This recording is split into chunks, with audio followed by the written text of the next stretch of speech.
Kyrie Irving speculation and drama, he's leaving LeBron in Cleveland. It's upsetting when you see superstar players who have coexisted, who've had so much success together, obviously 3 finals in a row, 1 championship, to hear that for whatever reason there's a sense that they can't continue to coexist. I mean, yeah, that's drama, but it's not necessarily the kind of drama that the league wants. Wrong. It's the perfect kind of drama. It's ego drama. There's no violence here. There's no abuse here. There's no collusion here. There's no danger here. There's no oppression here. This is Kardashian drama. This is all ego. It's spectacular for leagues. Ezekiel Elliott's issues are damaging, worrisome. Reports on CTE in football, damaging, concerning.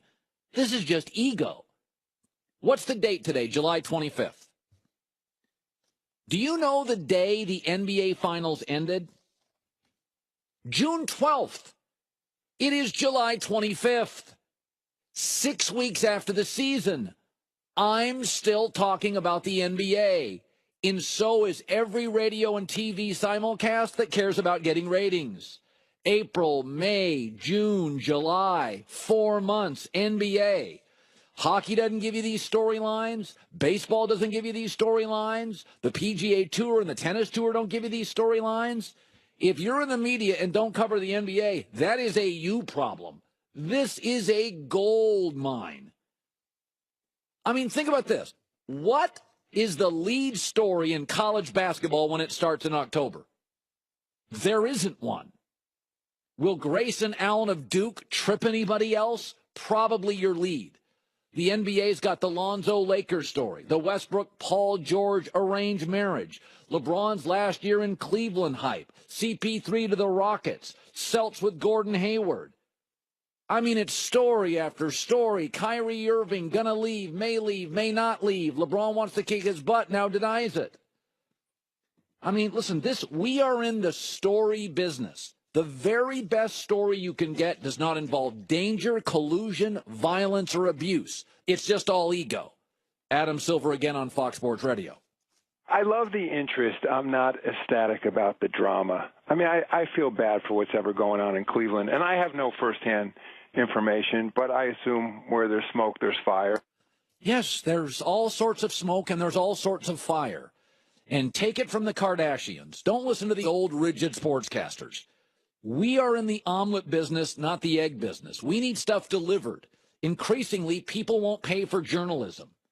We don't pay for foot soldiers. That's the way the world works now. My former employer just dumped college basketball, college football, dozens of reporters. You're seeing all sorts of companies get rid of reporters, go to video. That's what makes money now.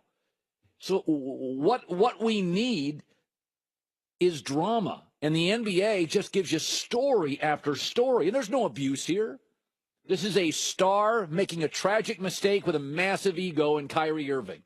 I love it.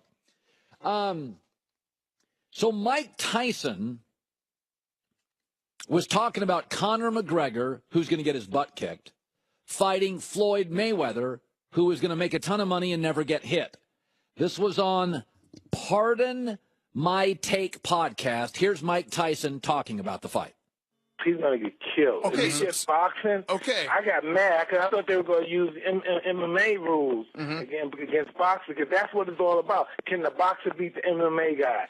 So McConnell put his dumb ass in a position where he's going to get knocked out because this guy's been doing this all his life since he was a little baby. And so if McConnell can't kick or grab and stuff, he's not going to stand much of a chance. McGregor took the biggest sucker rules in the history of boxing. Completely agree. Would have said it differently, but completely agree. Conor McGregor's a sellout here, and yet he's the one doing the taunting. I may not like Mayweather, but here's what this fight potentially was, and here's what it is now.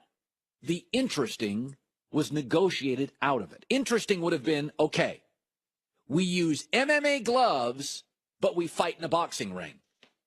Conor said, no, I just want the money. Interesting would have been, there's no but I can kick once around. Conor McGregor said, no, I just want the money. This is Usain Bolt, Mayweather, against a decathlete, McGregor, in a 100-meter race. Usain Bolt / Mayweather is running the one race he has mastered. If you forced Usain Bolt / Mayweather to throw a javelin, to do a triple jump, to do the 1,600 meters, to do the high hurdles, that's interesting. But McGregor sold out. It was 100% a money grab. McGregor negotiated the interesting out of the fight. Any chance he had, using MMA gloves, maybe an octagon, a little holding, a half dozen kicks, he said no. Whatever soul and integrity McGregor had, he sold out for cash.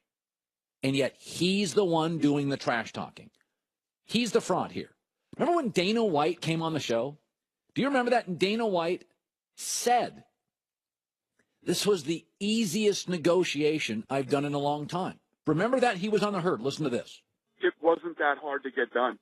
In the beginning, when we were even talking about this thing, and I was joking, saying, this would never happen. First of all, I got McGregor on my side. I got the UFC, right? Then you got Mayweather and his team on the other side. You got Al Heyman. Then you have Showtime. And I was just like, this is going to be the craziest, and it really wasn't that hard. Well, that harder negotiations with people in the UFC that don't matter. You do know why it was the easiest negotiation. Because Conor said, just pay me. This was not about integrity. This was never about a fight to have some MMA rules. McGregor's only chance as the decathlete, a multiple skilled fighter, to beat Usain Bolt, the world's best sprinter, was to force Usain Bolt / Mayweather to at least compromise some of his skills. This is going to be a total, absolute, inarguable mismatch. Conor will not win the fight, will not win a round. I doubt he lands multiple combinations. That's what a sellout deserves to happen to him. Christine with the news. No. Turn on the news. This is the Herdline News. Are you surprised to say Christine with the news? It was Christina with the news. So two different people. Have to recalibrate here. You could just look at me and see that I am Christine. That would work. Could do that. That's a good point. Yep. So LeBron James this morning sent out a tweet, and this is in response to what your old pal Stephen A. Smith said, that LeBron James would be tempted to beat his, meaning